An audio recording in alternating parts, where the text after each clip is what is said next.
hopefully the first month of the year has been pleasant, except the temperature maybe. Yes, right.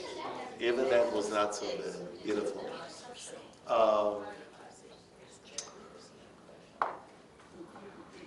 I had a conference in Florida of retired rabbis. And so we decided to extend a little bit of the Florida experience, or the Florida project, which, by the way, I don't know if you had a chance in Filmstream had the movie, The Florida Project. I hope you had a chance to see it. If not, try to find one of the Netflix or to be able to see it. Anyway, it's funny, it was 65 and everyone in Florida, when it's 65, puts a coat on. And I was the only one walking with short sleeves, not really knowing what's going on. Did you stay at Mar-a-Lago? No. The price was too high for me, yeah. And that's not the monetary currency. No, of course not. Of course not. But it's wonderful to have fresh fish every day, straight from the ocean into your plate. That was great.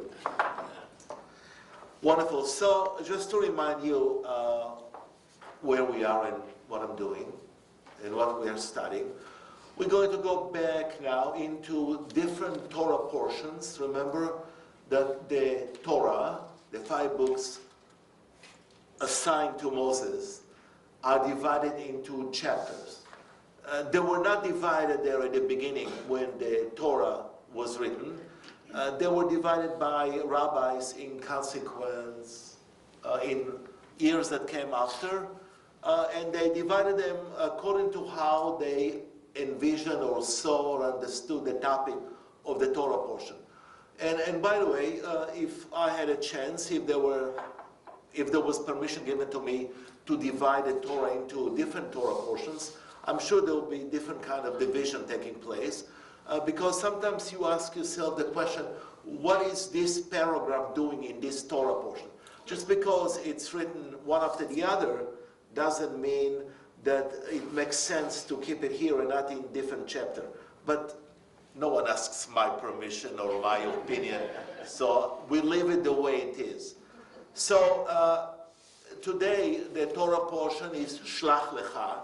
The Hebrew is on the top, and English transliteration. Shlach Lecha means go into the land. This is the Torah portion where Moses is told that it's time now, on the eve of entering into the promised land, to send 12 spies to traverse and to look after what kind of a land is this land.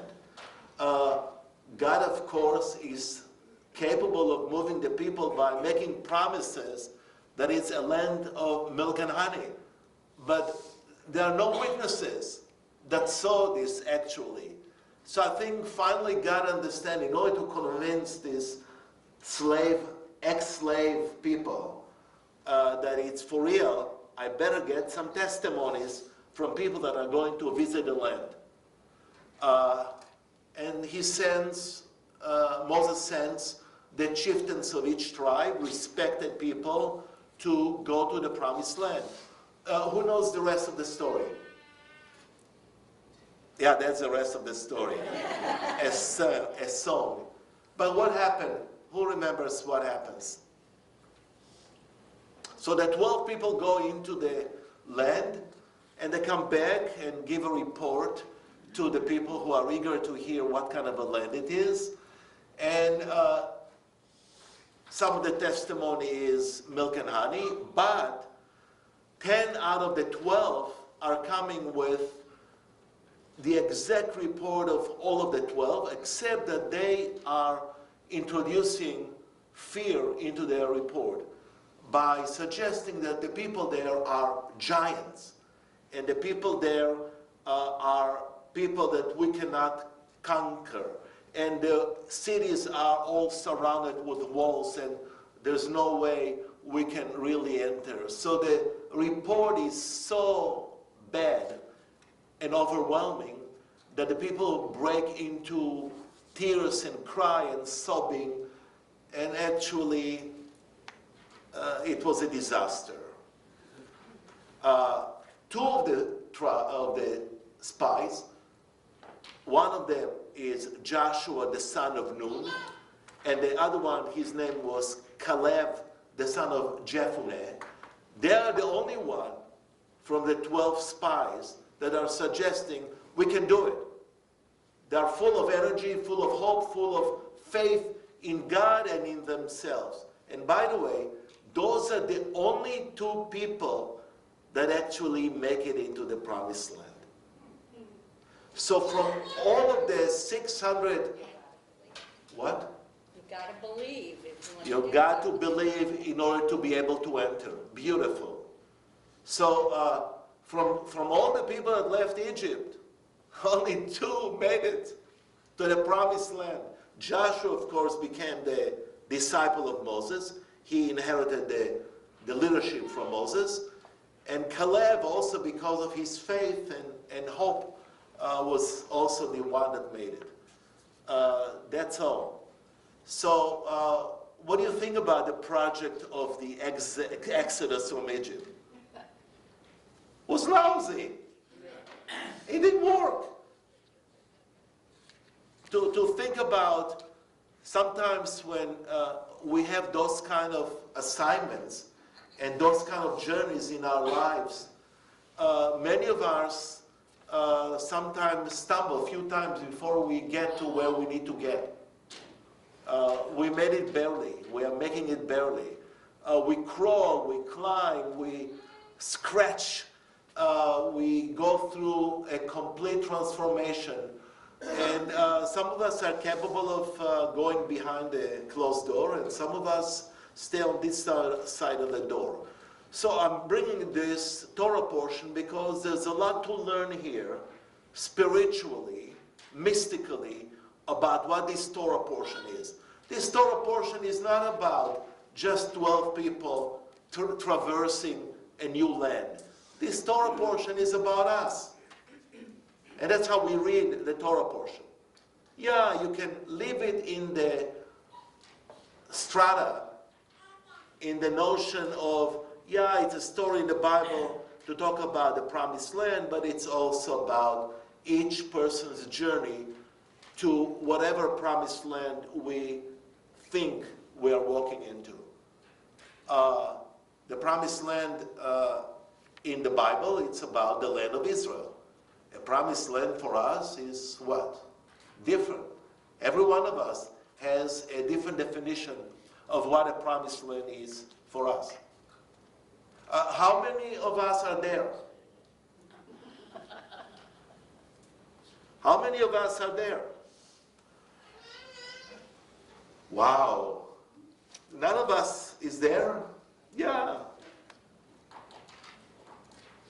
Or maybe some of us are already in a place that makes us feel comfortable, although aging is a pain in the ass.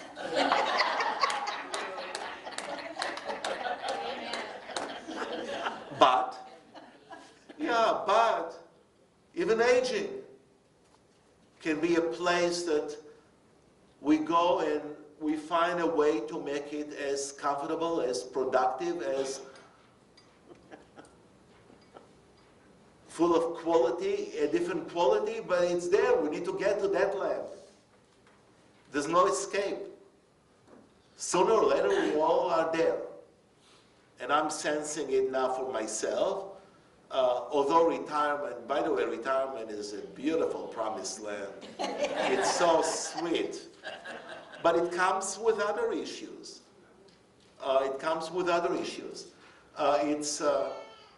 It's extremely hard sometimes, and I need to get over it, to look at the work of the rabbi that succeeded me now, and to remain quiet. But it's something that has to happen. But Rabbi, isn't this really kind of also the story of Eden? I mean, we're really never going to attain that again, if we ever had it. Eden. Yeah. So the promised land is also a step-by-step promise. Beautiful. You can't just conquer it overnight. It has to be an adjustment that happens. Wherever land we are walking into, it's not going to become by a miracle into an instant love. We need to get used to this. But this is exactly, so the promised land was never really the promised land. The promised land came with qualifications. And the purpose of those 12 spies is to come back, and they gave the right report. The report that they gave was honest. What was missing from the report of the 10 of them was what? Hope. We can all make it. Depends of what are the expectations that we imagine will encounter in that promised land, whatever that is, in whatever age it is. If we come with too many expectations, maybe it will be a lot difficult to conquer the land.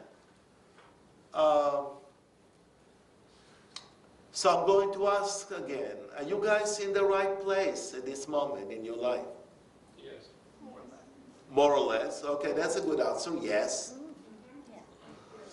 Yeah. We are making some strides. I mean, we are working on this. Yeah. Okay. Yes. I think the remarks by Jesus about the kingdom of God is that applies to us where we are right now. I mean, it's all around us. And we have it. We are there if we allow the Spirit to enter us and be there for us. And then the question is, what do you do in that kingdom once you get there? I mean, is it enough just to have it?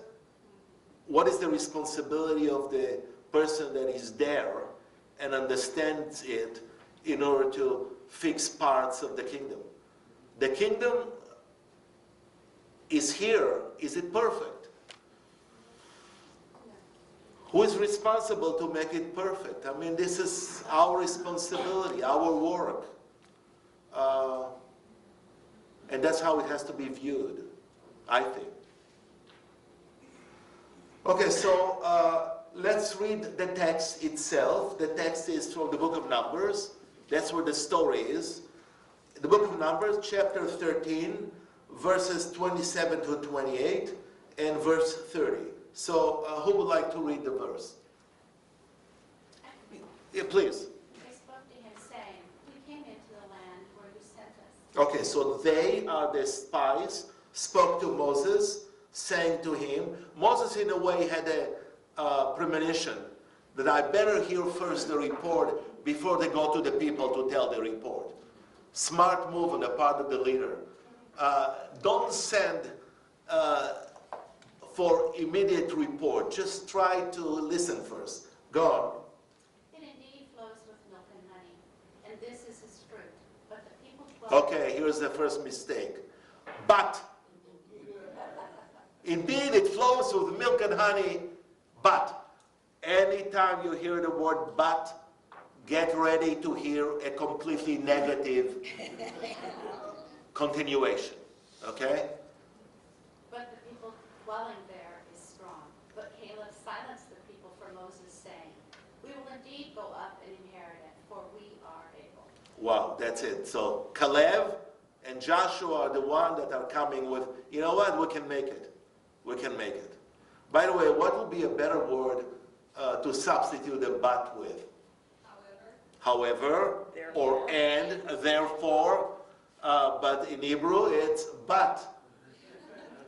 So they're hearing the misunderstanding that is going there. And of course, when people hear it secondhand, they will fall apart. Because they just went through the Exodus, and you're providing in front of them a whole new project that they don't have the strength anymore to do it. It's it's a really difficult history for the people. They got to the promised land, and now they're hearing this. And so just remember what happens when you hear those kind of reports. What happens when we hear reports or evidence that the rest is going to be difficult? I mean, we always get a little bit weaker when we hear this. And now comes the commentary of the Hasidic masters that we encounter in the beginning, last year, when we started working on this. Okay, please continue. The meaning in our terms of Moses wanting them to scout out the land of Canaan was to teach Israel to scout out all the letters that are dressed in land or earthly things. Wow. So when Moses sent them to scout the land, mystically, he wanted them to discover the letters that make the word land or Eretz. Because the land is not just a physical matter. What is the land? What else is the land? When I ask you if you are in your promised land, I was not talking about a land. What was I talking about? Where we are personally. Physically, spiritually, where we are at this moment in our lives. There's no land. It's the same land that we always lived in. It's about the spiritual meaning of what land is. So that's what he wanted them to do. So go on. To this they replied, yes, we came into the land where you sent us. Okay, so they reply, yes, we came to the land that you sent us, without understanding what was the intention of Moses. Go on. We indeed do want to see our king, to grasp divinity, even as found within earthly matters and human pleasures. We do not want to cheat at the service of God, doing things that alienate us from him. But we find it difficult. Okay, so here's the same, when you spoke about the kingdom of, in the philosophy, the theology of Jesus, they are talking about the same. I mean, the land is part of the covenantal relationship that the Israelites have. It's not just the Torah, it's also the land, and it's also God. Some kind of a relationship to God, land, and Torah. So we find it difficult. It wasn't as easy to discover what is and where is God in this kind of land. We don't want to do things that alienate us from God. They are able to confess this. Continue. Not every mind is capable of acting in the lower world while pointing towards the upper. It is not all too likely that we will fall, remaining almost completely sunk in corporality. Yeah. Corporeality. Not only will we, fail to lift anything up, but we will bring down those sublime letters of Torah, just making things worse. Only few can rise high. So this comes from Babylonian Talmud, on the Tractate of Sukkah. There's a line that says, only few can rise high. Go on. Having that power to uplift the letters of Torah. Okay, so what is going on here? They admit, those spies, those 10 spies, admit that what happened. That some of them couldn't fund it, that it was not within them. Yeah, it wasn't within them. They couldn't lift up the letters of the Torah to a high level to understand what was the purpose of walking into that promised land. They are the one without the hope. They are the one that are depressed. They are the one that cannot lift up a community. And that's what happens. What is the meaning of letters of Torah? The letters of Torah. Every letter of the Torah has holiness in it. You mean the actual Hebrew letters, The or Heb- a letter that someone writes? The Hebrew letters. Okay. The Hebrew letters that the Torah is made. There are 26 letters in Hebrew. All of the letters, remember that God uttered words, but the words were made out of letters. So every letter has a holy power in it to be able to express a reality that is not really, can be viewed or seen in the common mind, just with a regular eye. That's why it says here that only few can rise high. Only few can really see things. I mean, it happens to all of us. When we are conscious of the world around us, how many times we see things and we go and try to describe to other people what we saw, and they look at us as we fell from another planet. What are you talking about? No, I see something there. I mean, this person that you see, that you just talked to, that you see the expression on the face, that you see the pain in the way he described what was, there's more to what the eye can see.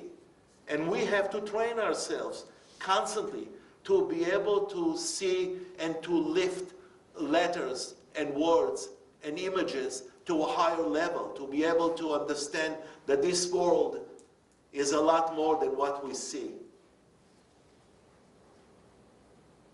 I mean, I see things that can be done with a tri-faith initiative that maybe at this moment some of us cannot really see it yet. But because I started working on this a long time ago and constantly thinking about the possibilities, I actually see, and I know some of you will laugh, but I see the ability of creating a McDonald's chain of tri-faith relationships all over the place. Maybe we can franchise it. Why not? Why not? So it's interesting. I'm getting feedback from all over the world on the tri-faith. The story is definitely penetrating in all kind of places, and there are invitations to the ministers and the clergy of the tri-faith to come to places and to teach and to show them how it's possible. So we are invited, for example, all of us, to go to a conference of all of the Reform rabbis, which is there'll be about 700 Reform rabbis in Orange County in March, to talk about our experience, because there is a desire to create this in other places. Now, when I say this to you, no one booed, no one made me quiet. When I tell this to other people, they think I'm lunatic, I'm nuts. But that's what I'm saying. There is those people that gave the report that it's impossible to succeed were not able to see what other people, Joshua and Caleb, were able to see. So the mystics that are trying to interpret that story are suggesting that not everyone is capable of lifting the letters of the Torah to a higher level of holiness that can inspire people. It can happen with letters of the New Testament or letters of the Quran. Those letters too can be lifted up to a higher level. I mean, this is what your ministers do on Sunday morning. What are they trying to do? What is a sermon?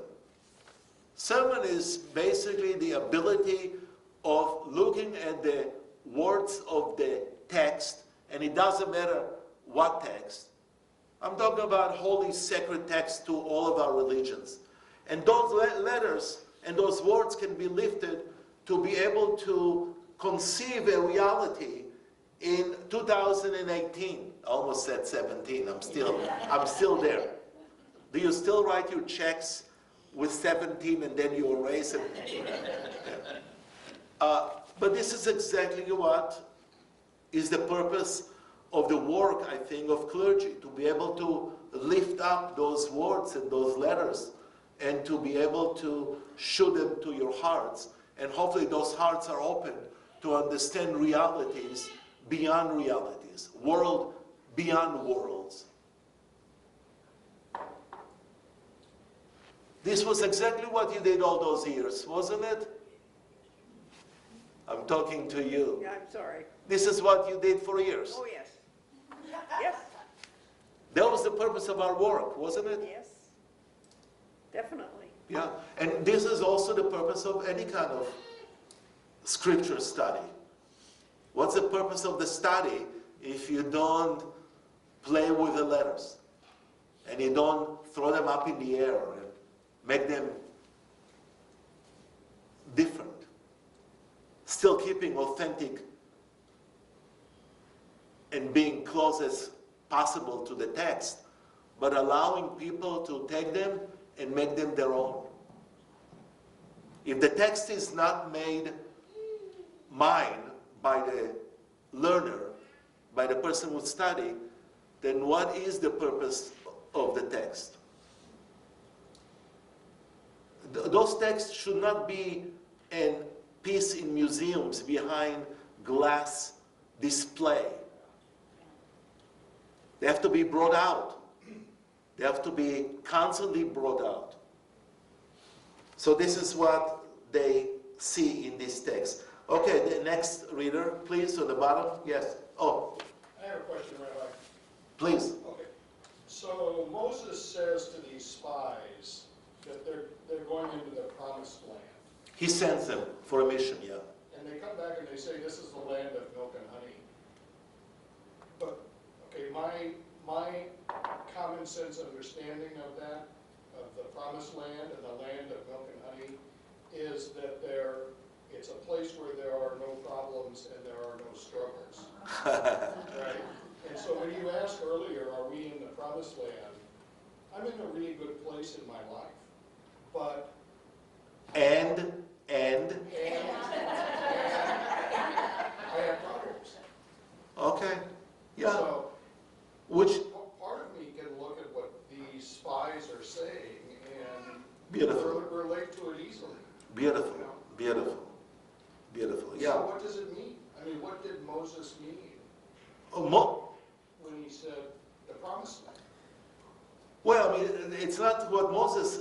God told Moses that I'm going to take the people to the promised land. Okay. So God lied.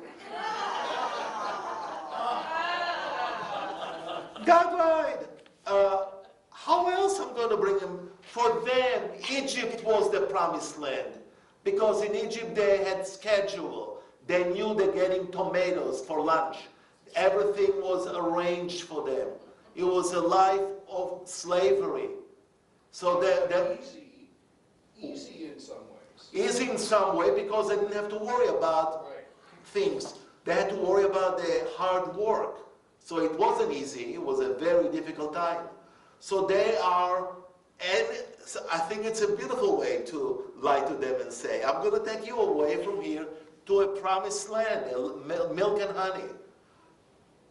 Well, maybe it was a promised land, but they just didn't make of it as a promised land. They didn't see the promise in it, and they didn't do what God said, here is your land, here is your place to live. Yeah, This but is your promised land, but they didn't make use of it like God intended them to.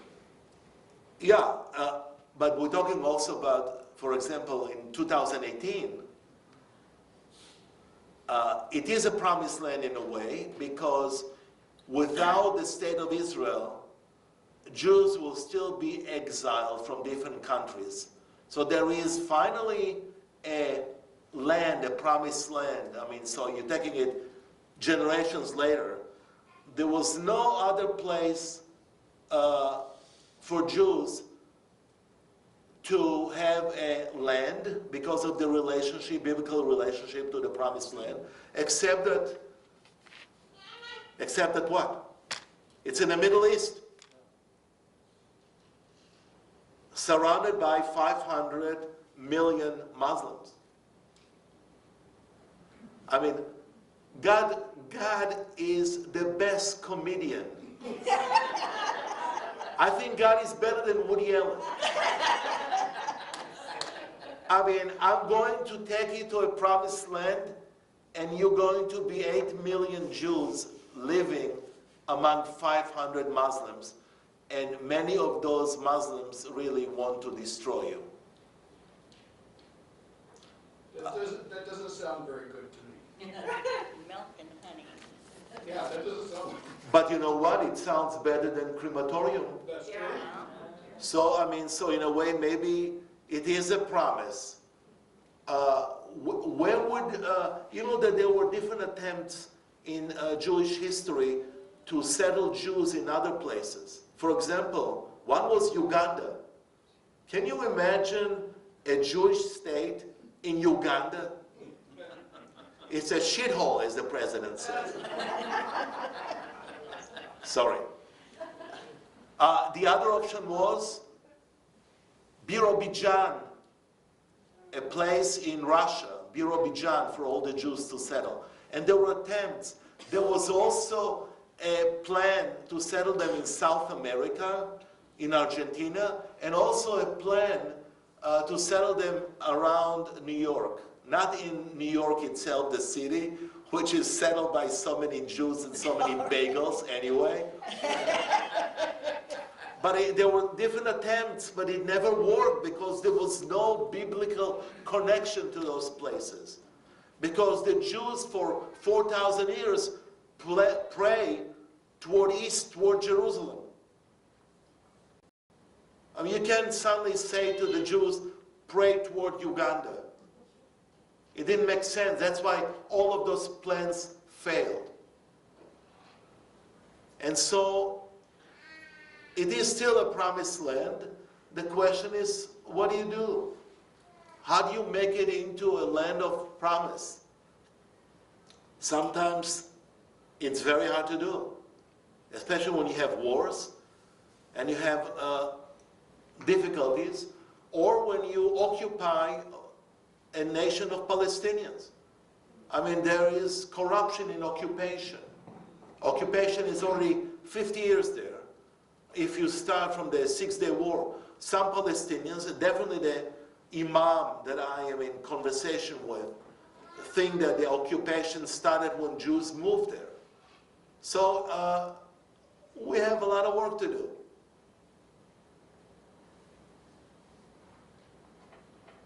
But I'm happy that you're in the right place with difficulties.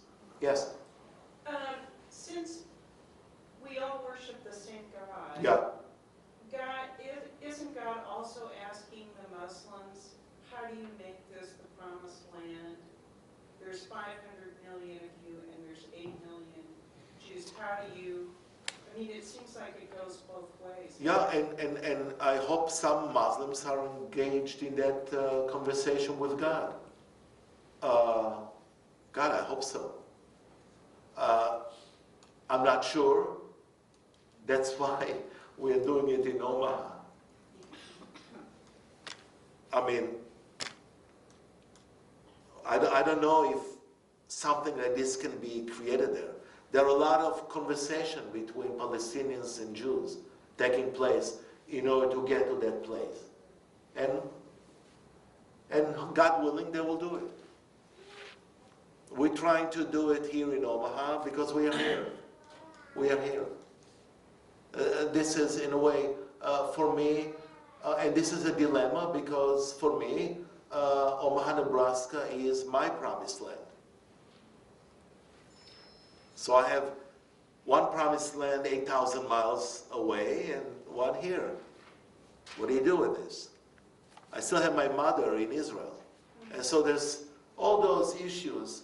So do we ever get to a promised land? I don't think so. Do we ever get to Gan Eden, the Garden of Eden? Yeah.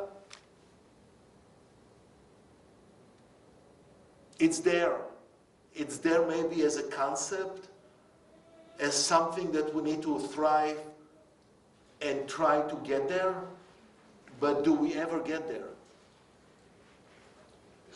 I know some of us get tired from suggesting constantly that it's a journey. How many times do you hear the word journey? It's a life of a journey.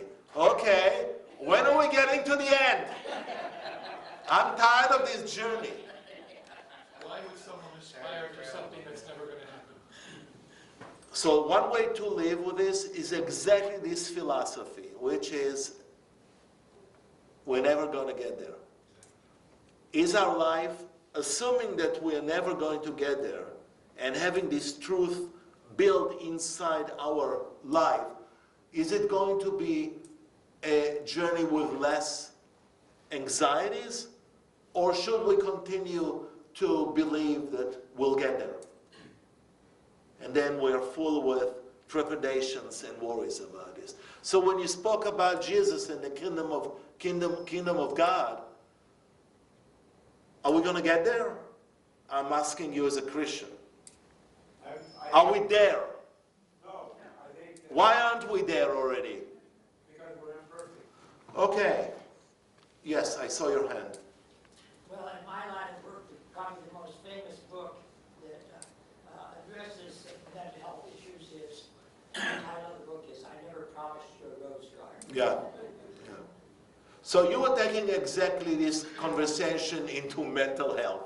This is what it is. It is mental health. We can go crazy.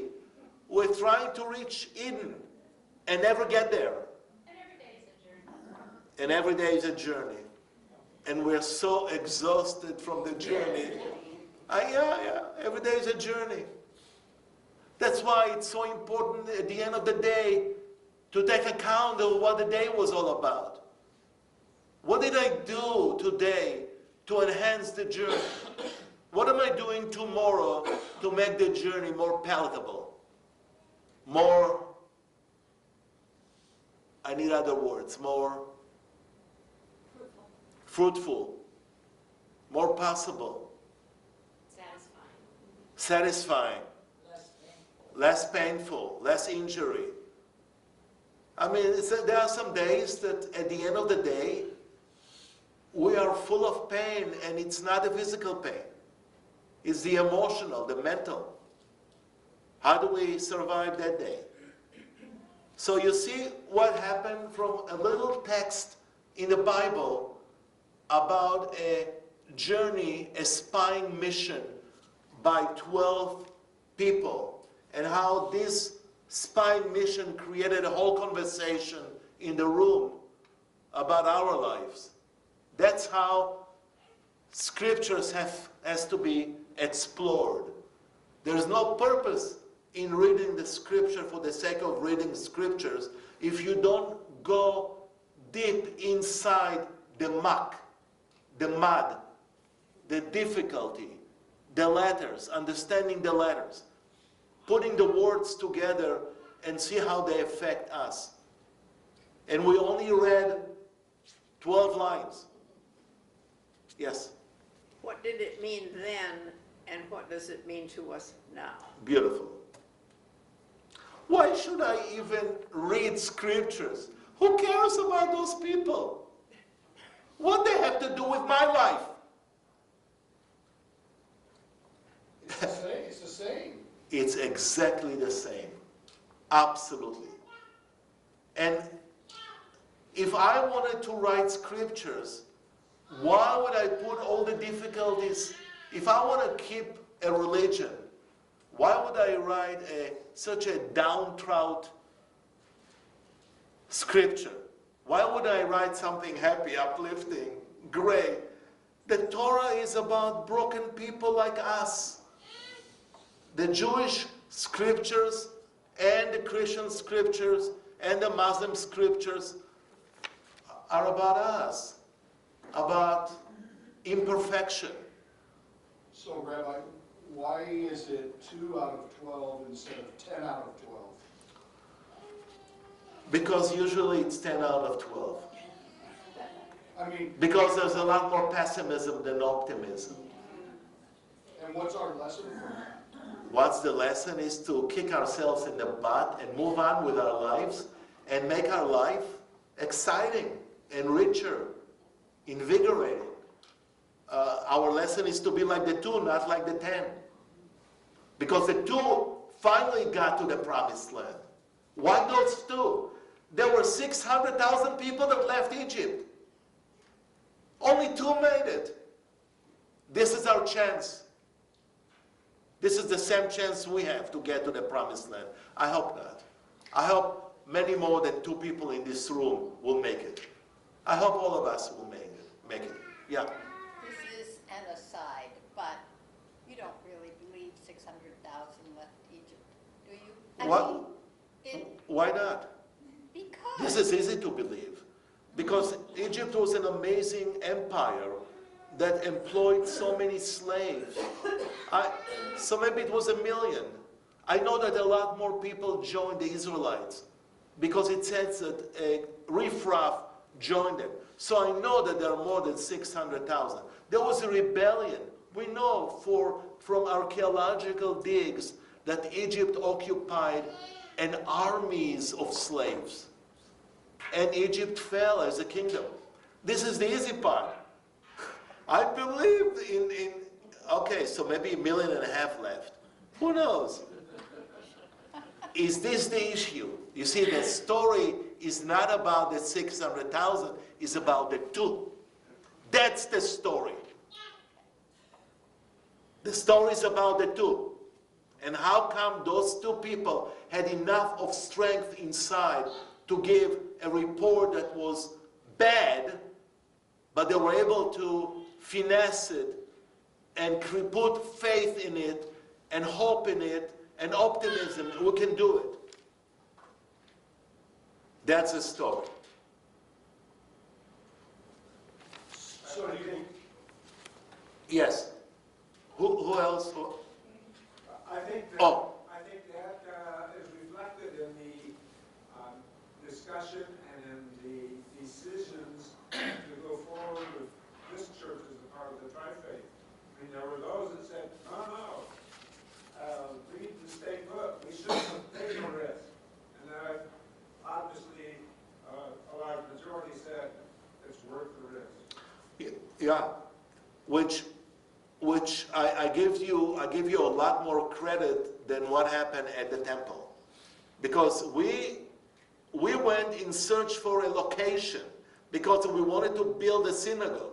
You guys went because you believed in the idea of the tri-faith.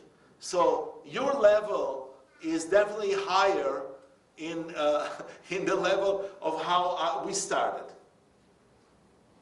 The fact that we continue and we only lost 1 family was, yeah, I mean, wow.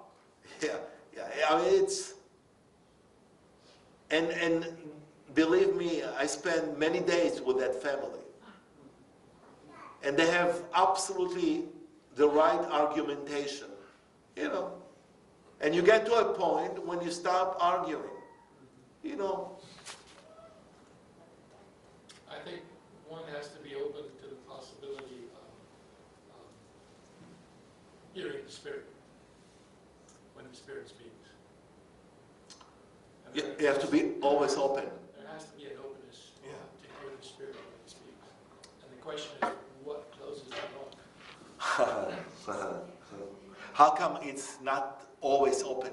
How come we cannot be always open for the Spirit to enter into our souls? Yeah, it's training. It's a lot of training. It's a different experiences, different narratives that prevent us of being with a 2 instead of being with a 10. It's always the 2 and the 10. It's who you hang out with. Yeah, yeah. Tell me who your friends are and I'll tell you who you are. Okay, let's continue.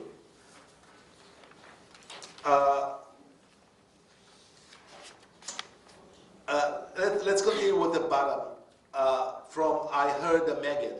So the last line is I heard this teacher explaining. Who would like to pick up there? Yes, please. I heard the Maggid explain that the distinct character of earthliness is that it destroys those who become too much at home in it, filling themselves with earthly pleasures. The word Yoshiva, Yoshve, yeah. Yosheve, It's dwellers. implies delay, destroying a person in both this world and the next. This happens to those who allow themselves to tarry getting stuck in the physical world. Here is the answer for you. This is what the answer is.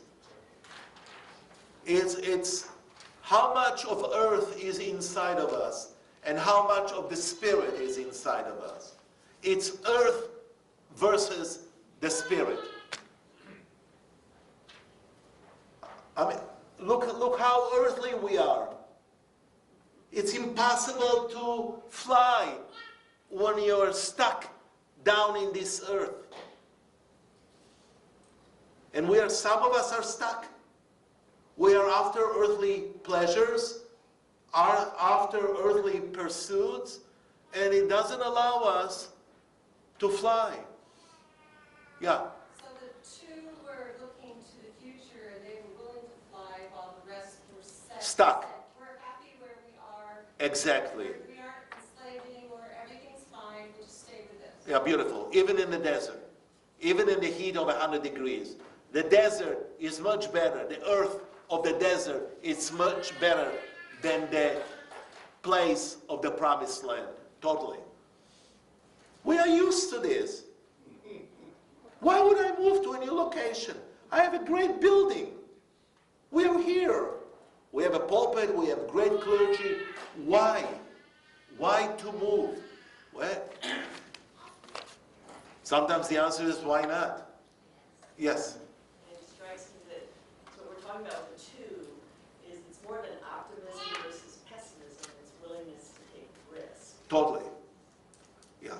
Risk taking. I mean, think about the quality of this congregation taking the risk of giving me an office here and teach you. Oh my God. No, I'm serious. I don't know of any other church in the world that will open themselves to a rabbi to teach the people of the church. But you see what I'm teaching. I'm teaching things that are who we are and what this life is all about. And Jesus has done the same. What was the purpose of Jesus? Who was a good Jew. Too bad he died too young. I'm sometimes think about the loss. I mean, not only about the cruelty of the way he died, but the loss of losing this kind of a leader at age 33, so young.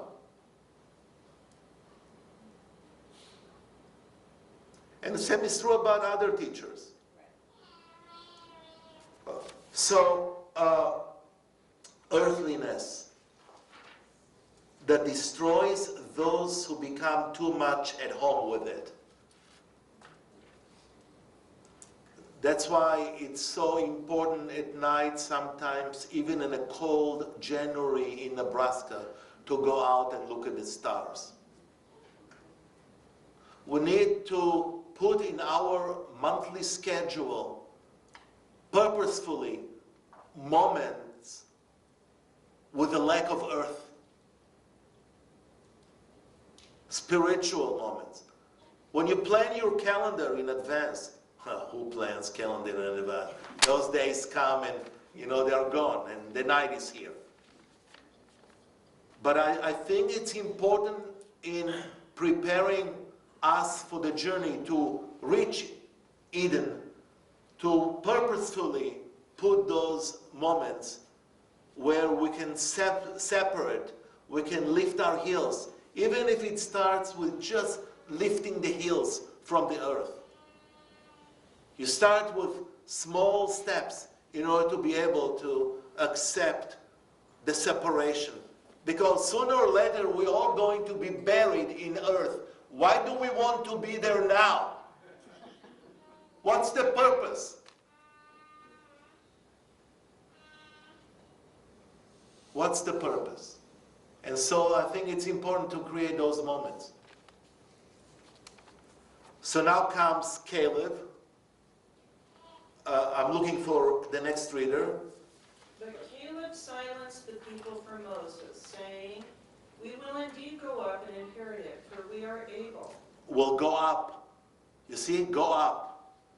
Move the hills from the earth, go up. Go on. Rashi, a Jewish commentator, says that he silenced them all, since Caleb had a different spirit within him. His heart was truly whole with God. His soul deeply knew that the Blessed Holy One does not seek confrontation with people, but gives each one of us the sort of burden we are able to bear. Each is given a heavier or lighter burden of service in accord with our degree of awareness and understanding. If only we turn our hearts towards heaven, we too can bring about ascent, lifting the limbs of the Shechina.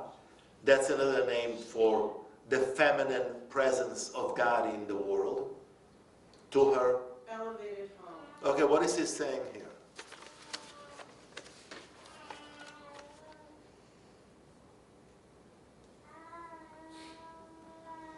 What is the meaning of those lines that we just heard? Everyone gets the burden that what? Yeah? More or less. Sometimes some of us get more than we expect. Also to watch for capital T truth in the other people you're surrounded by, I think. That even if you're not one of those two, you could notice it in someone else and say, oh my gosh, I never thought about it that way. I never thought about living that way according to the Spirit.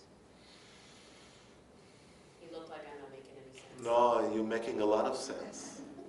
Even in the midst of naysayers, and sometimes they are surrounding us, you can still speak the truth.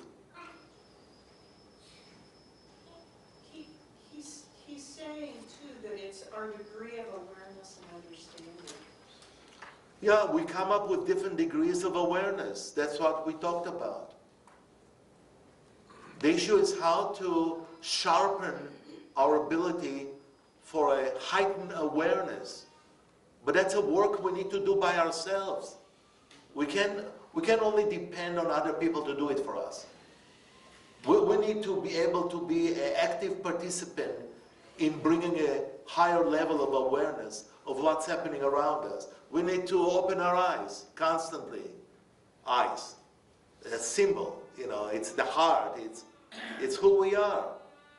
So does greater awareness mean a heavier burden? Yeah, greater awareness brings more pain. Greater awareness makes some of us more miserable. But, here's the but, and more blessed. And more blessed. There is a blessing that comes as a result of misery. Do I need to explain that last sentence? That sounds so bizarre. You can call it hope on a rope. Hope on a rope. Beautiful. We can go and start selling it. Let's go into this. Yeah, hope on the rope. I love it. But making sure that the hope is not around your neck. Yeah. Yes. We have a daughter who is married to a Muslim man. Yeah. In Africa. And when she first came to us and said to us, I want to marry this man, he is Muslim, our first initial response was, oh my God, you can't do this. It can't happen, it can't happen. Speak a little louder. It can't happen. There's just so much that's different between you and him and your culture and his culture and so on. Then we started getting some information, more and more information. We got more involved, and then we started coming to this church and became got more information and became more educated on the part of the Islamic religion. And I was just talking to her the other day, and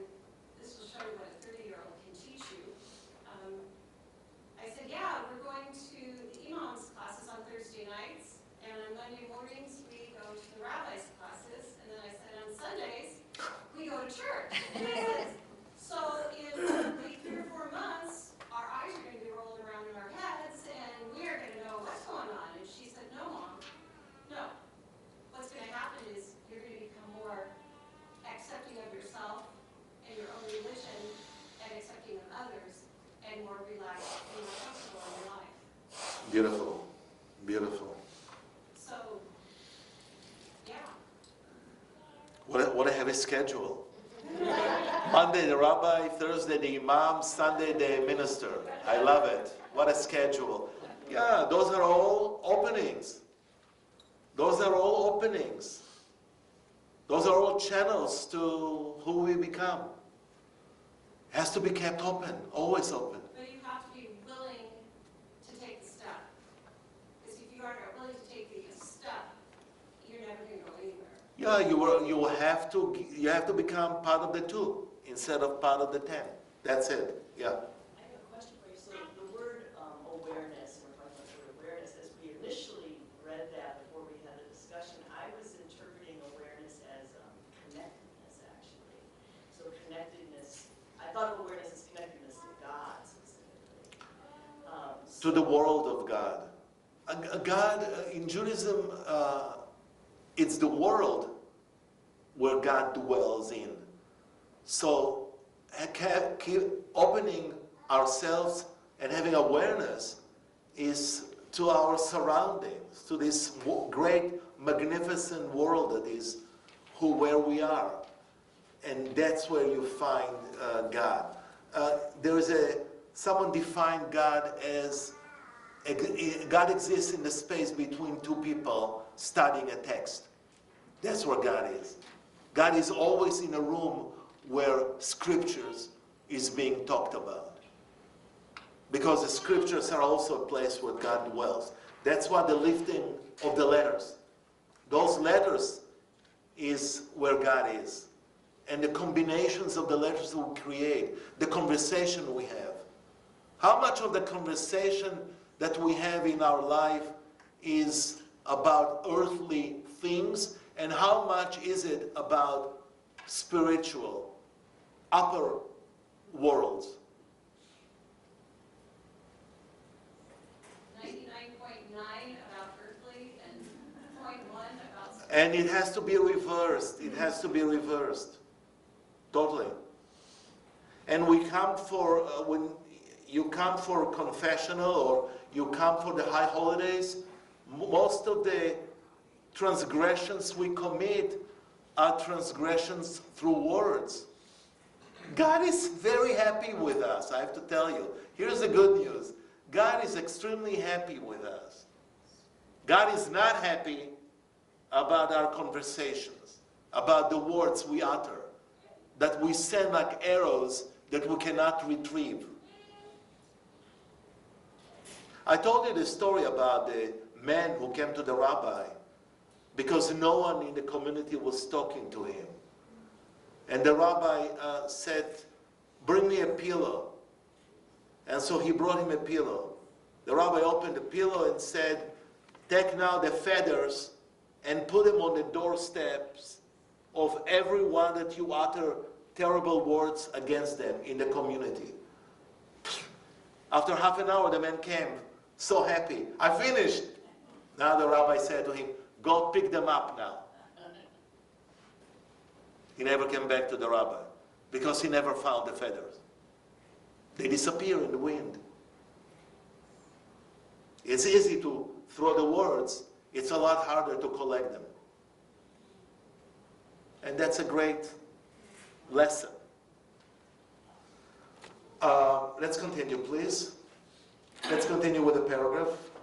Please, where you stop. You started with the word, yeah. This is the meaning of we will indeed go up. It is not as you said, the people dwelling there is strong, and therefore whoever does not have great awareness is as useless as a dry twig, unable to raise up the lower rungs. We will indeed go up, said Caleb, counting himself among them.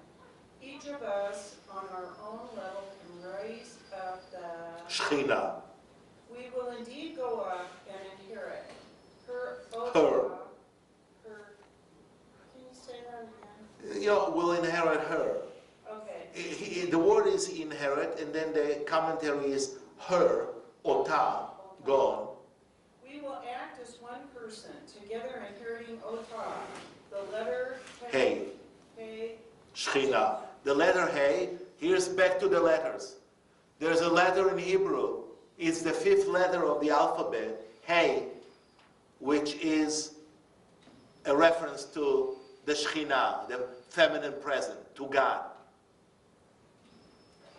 I was very carefully naming my kids, making sure that I put 2 letters in their name, the Yud and the Hey, because in the name that I give my child, I want to see the essence of God. So there are 2 letters in Yahweh, Yud and a Hey, the 10th letter and the 5th letter that I purposefully put in the names of my child after, of course, lengthy conversation with my wife. So my daughter's name is Leora. Leora has a Yud and a Hey. And my son's name is Yaniv, that has 2 Yuds. So I wanted God to be part of who they are and who they're going to become. And you know what? It worked. They know who they are. They know about the presence of God in their life. And maybe it has nothing to do with the letters, but it has to do with the way they grew up. In Judaism, giving a name to a child is one of the most holiest acts that a parent can do. That's why I'm sometimes amazed of people who name their kids after soap opera heroes. What? Or food, or if the kid comes to you 10 years later and says, "Why did you name me?" Well, I forgot. We name them after relatives that are dead or alive. We name them after meaningful things that we can remember when they come to us and say, "Who am I?" I was at a Central Synagogue a few years ago for a service naming the child. One of the most beautiful services I've ever seen. Yeah, They raise the child up, and then they take the child all the way around the temple, and everyone gets to touch. the child. Yeah. Hopefully they wash their hands before. Yeah. But it is a very holy and a very amazing. Yeah, it is an amazing moment. Yeah. And it's a longer moment. It's a ritual, naming a child. Yeah. It's entering into God's world. I mean, it'll be interesting for all of us when we are together to watch each other rituals and not to be afraid of adopting a ritual and putting the Christian or the Muslim stamp on it and making it yours. I mean, this is what the goal is of being together next to each other.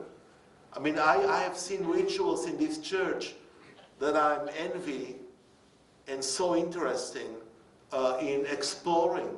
And we are all doing it in the name of God. We have different ways of doing it. And it's wonderful to learn from each other. Okay, so now let's go to the last paragraph. There is not one among Israel who does not have a place to hold on to. The embodiment of Shekinah, Of Shekhinah, of God's presence. each of us can do the work of cosmic repair corresponding to the particular whole. That proper work is easy to do because we were not created in this world with a task harder than we can accomplish. This silenced them all because the Blessed Holy One does not impose service on people that is too hard for them to do.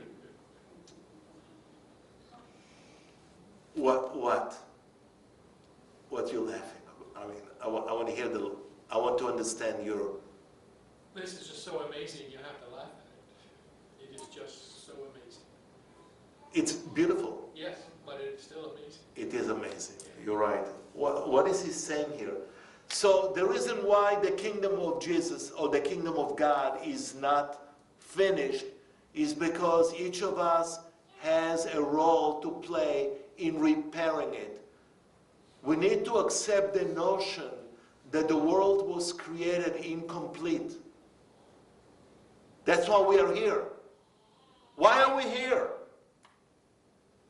To take care of the world. Yeah, I mean, we need to acknowledge, and Judaism have definitely, and I explained this to you in the classes that we had before, that God, because of God's love for us, God withdrew himself from the world and created us in the space that was left without God.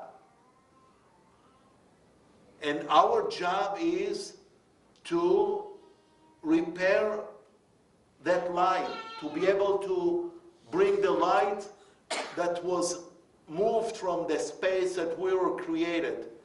And I told you about the mystical teaching that light was put in vessels. And those vessels shattered.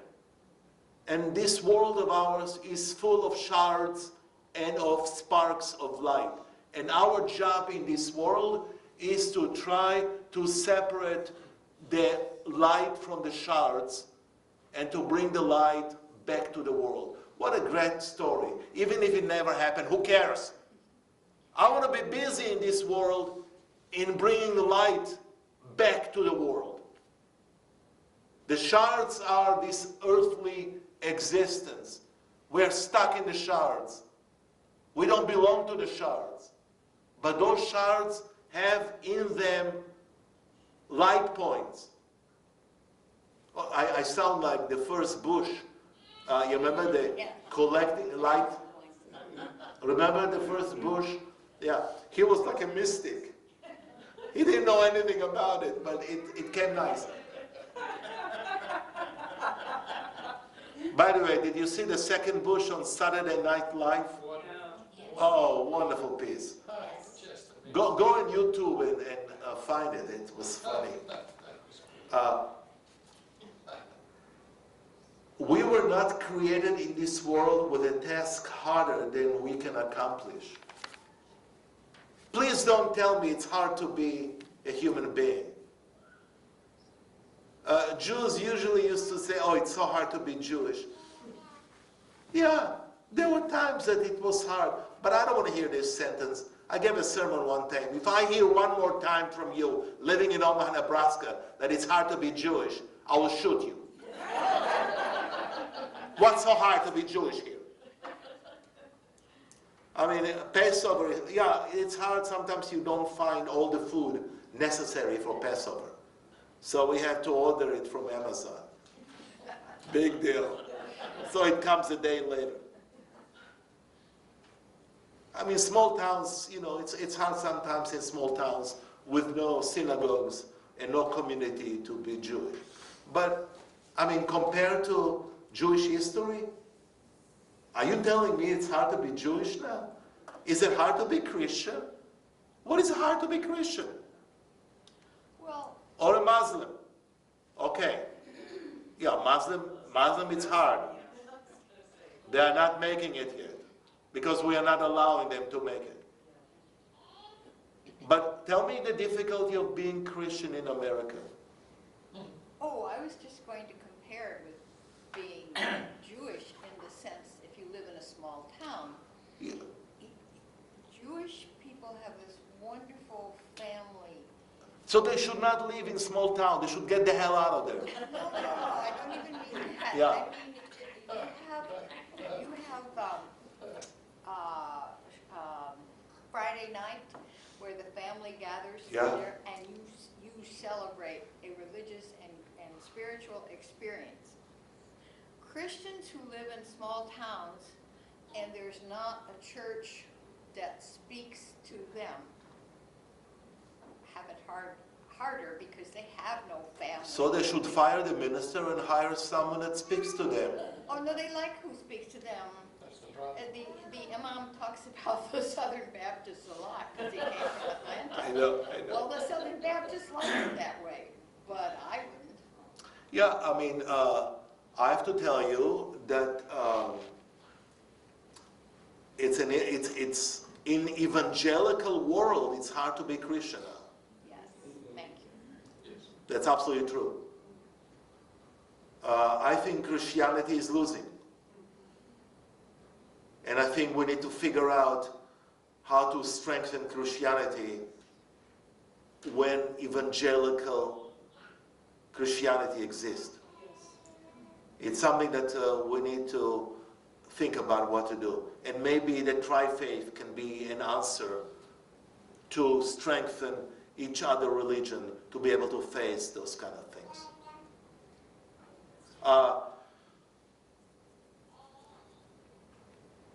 That's why you find most Jews around major cities. I mean, you find communities of Jews, most of us live in big cities.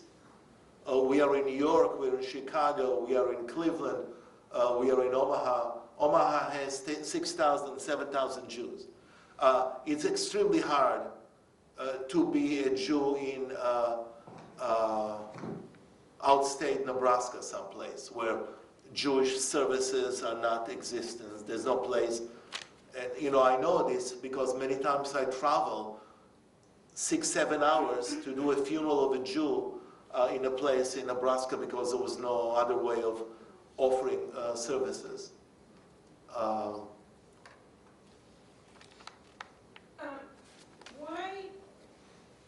Why is in this scripture, why did they talk about the Shekinah, the female presence of God? It's a different way of speaking about God.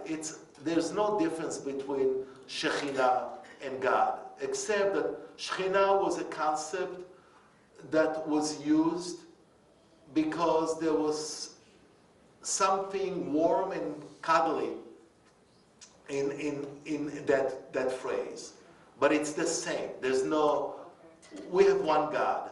And so God has 99 names, and Shekhinah is one of those names. And by the way, you'll hear the same from the Imam about how many names God has in the Quran. Yes? Do you know why it is in Christianity we've lost the feminine?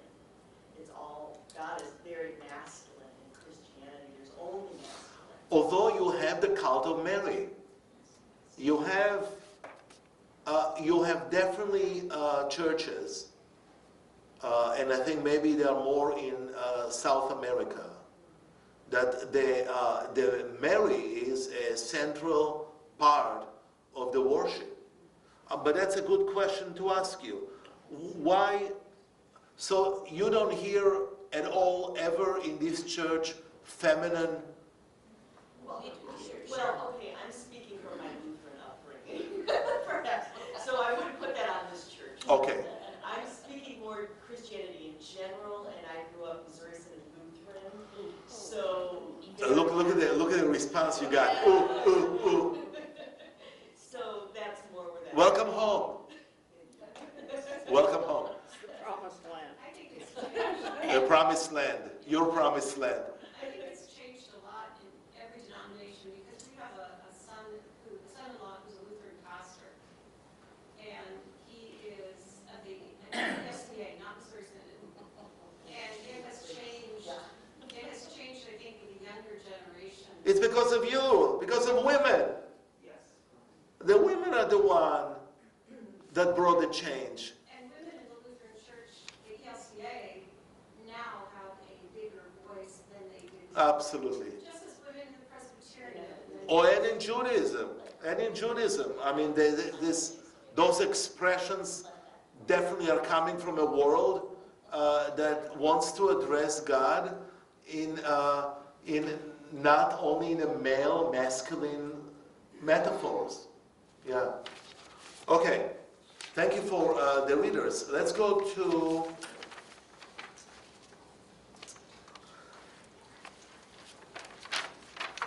the bottom of the next page, the one that says Noam Elimelech. So this is a commentary from a different rabbi, a chassid, where it says, "But my servant Caleb." Do you see this? Read the text on the bottom of the next page. Who saw it? You found it? Please read. But my servant Caleb, because he was imbued with a different spirit and remained loyal to me, Okay, so now we know that Caleb was one of those two with Joshua that kept the Spirit of God in it and was loyal to God. And now comes the commentary. Continue. There are two kinds of Tzaddikim. There are two kinds of righteous individual. A tzaddik is a righteous individual. A tzaddik is above a regular person because they have extra dimension of righteousness. So there are two kinds of righteous people. Go on. There are some for whom it is necessary to be separated and apart from people. When they are among people, they may fall from their appropriate spiritual level. Then there are those who do not fall from their spiritual level, even when involved in the community and talking to people. Actually, they have a positive impact on others. We have monks. We have people that separate themselves from the community. Why? What is the purpose of the separation? Concentrate on God. Concentrate on God and holiness, trying to reach level of holiness, and they don't want to be contaminated by whom? By all of us. They think of us as less, although there are also monks that are deeply involved in communities. So there are two kinds of righteous people. Judaism never experienced, there was only a period of time, a very small period of time, before the fall of Jerusalem, before the year of 70 CE, 70 Common Era, where the temple was destroyed, that they went to the desert. They went to the Judea desert. Some of them are responsible for what? Remember, they spent time writing special documents. The Dead Sea Scrolls. Dead Sea Scrolls. We have a lot of arguments in the university scholarly community who is responsible for the Dead Sea Scrolls. So there's a debate, an argument between Christian scholars and Jewish scholars about who wrote those things. Anyway, so for a very short time they went, separated themselves from the community in Jerusalem and went to the desert, created their own community and created their own writings. That's the only time the Jews were separate, because we are brought up always as what? You are not allowed, one of the commandments in Judaism is that you are not allowed to separate yourself from the community. You have to be part of the community at all times. There's no separation. And so, he explains that there are two kinds of righteous people, one that keeps away and one that keeps involved. Continue. This is similar. This is similar to something I heard from my master and teacher, the great and holy Rabbi Dov Ber. What a wonderful way to introduce a teacher. Isn't it nice? From my teacher, my master and teacher, the great and holy. Wow. Go on. The great and holy Rabbi Dov Ber of Roveno, whose soul rests in heaven. Regarding the statement, the holy flesh of the sacrifices never Me'olam, or spoiled. He explained that a person who is holy flesh, meaning a totally righteous person, never spoils, even when involved with the public and conversing with them. So he compares this to the sacrifice when the temple was built. The sacrifice never becomes spoiled. That meat that is brought as a sacrifice never was spoiled. And he brings it to compare it to a human being, a righteous rabbi, may his soul be in heaven, who taught that a righteous person never spoils as a result of being in contact with other people. So there's no fear in mixing oneself, in being involved with communities. Nothing will happen to a righteous person. You can still stay righteous, even maybe rise in righteousness as a result of the contact. don't ever separate yourself from the community. Continue. This is the meaning of the phrase, "But my servant Caleb," because he was imbued with a different spirit. He did not fall from his spiritual level, even though he spoke with them, the other spies. On the contrary, he remained loyal to me. Yeah, just because he was part of the 12, it never affected him. His report back to the community was on the same high level that God expected him to be. He remains on a high rank. Remember that the ranks are, I explained this in previous classes, where all of our life we try to climb up. How do you climb up? The whole purpose of life is to climb up. And it's a pain, and it's hard. But every time you reach a higher rank, you are getting closer to the truth that you spoke about. And you are away from what? From the earth. Climbing is what is required of us in this world. Do you want more awareness? Do you want to be more spiritual? Climb up. And you are actually capable of climbing up when you're in contact, when you connect with other people. You don't do it only in a monastery by yourself without passing any judgment on those people who I think they're amazing. There are times that each one of us want to belong to that kind of a society. If I had the ability to be 24/7 in a society, in a classroom, all my life, but I have to give on my children and wife and everything else, so I have those crazy moments.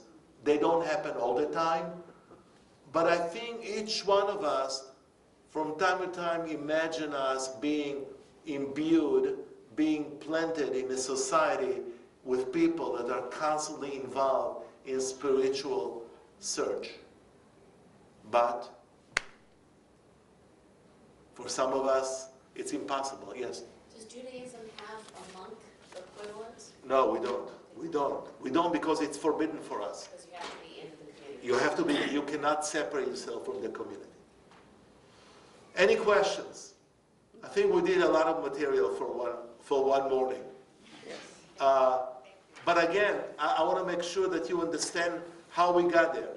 We started with a simple story that we read in the book of Numbers about the spies. And as a result of going deeper into the story, we found out what? What did we find out? About ourselves. About what required of us. And also the fact that from time to time we can still be unique and righteous even we are in a community of people that don't really understand where we are. But nothing is wrong in holding those opinions and that spiritual elevation even in a community that is struggling. Struggle is good for us. Yes? This is related and unrelated. Have you read the book, The Choice? Are you familiar with that book? It's by Edith. No, I'm not. Okay. Can you send, can you? I'm going to bring it to you next week. She's a Holocaust survivor. Okay. And the message, the choice is, no matter what hell you're in or whatever you're going through, you have a choice of how you respond to it, basically. But it's a really, really optimistic, it's the most optimistic book I've read about horrific things. You'll love the book, I know you will. Actually, the movie Sophie's Choice had a lot of it in it. Okay. If you have a chance, read the book Sophie's Choice. Okay, I will do that. Or if you want to see the movie, it's brilliantly done. Okay. And but the issue, the struggle that I have is that do I need to go through a Holocaust experience to make those choices? Is it possible? Is it possible to, and I know the doctor that left will maybe the only way to discover who we are is to go through difficult choices. But is it possible to also make the right choice when things are not so cataclysmic around us? It's hard. So the suffering is important. The suffering on the cross has a meaning for this community. The suffering of the Holocaust for the Jews, in a way, it has the same motive of the suffering on the cross. It's a different interpretation, it's a different suffering, but it ends up, I'm guessing, from the book that you are introducing to me, in making still the right choice. How do you stay optimistic in the concentration camp? How do you still have, by the way, Viktor Frankl wrote a lot about this. Yes, he was a mentor of the author of this. Of course. Viktor Frankl has been a mentor for all of us Jews, because we learn a lot from his experience in the camps. Is there a way of getting the experience without the camps? That's my question. Do you need to go through chemotherapy? Do you need to go through cancer? Do you need to go through all those melodies that are occupying our lives in order to reach a level of exaltation? Well, I think this is a question for the rest of the week.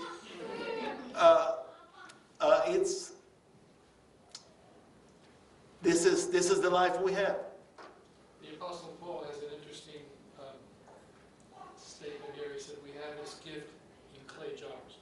In clay jars. And one commentator said, we are cracked cathedrals, but nevertheless we're cathedrals. Beautiful. Cracked cathedrals. But nevertheless cathedrals. Yeah. So those are the vessels that broke. We are like vessels. And we are definitely broken vessels. And the sooner we discover it, the better for us. Because then we can hopefully navigate it into a better life. Thank you very much for your attention. What? Well, I want to hear the meaning of the... You at the end. You went. No. Oh, man. Yeah, why? But it's good. Yeah, I mean, at the end of this kind of a class, it's too heavy. What? A lot to think A about. lot to think about. Isn't it wonderful? Oh my God, what a crime. A lot to think about it. We like you even though you are Jewish. Thank you.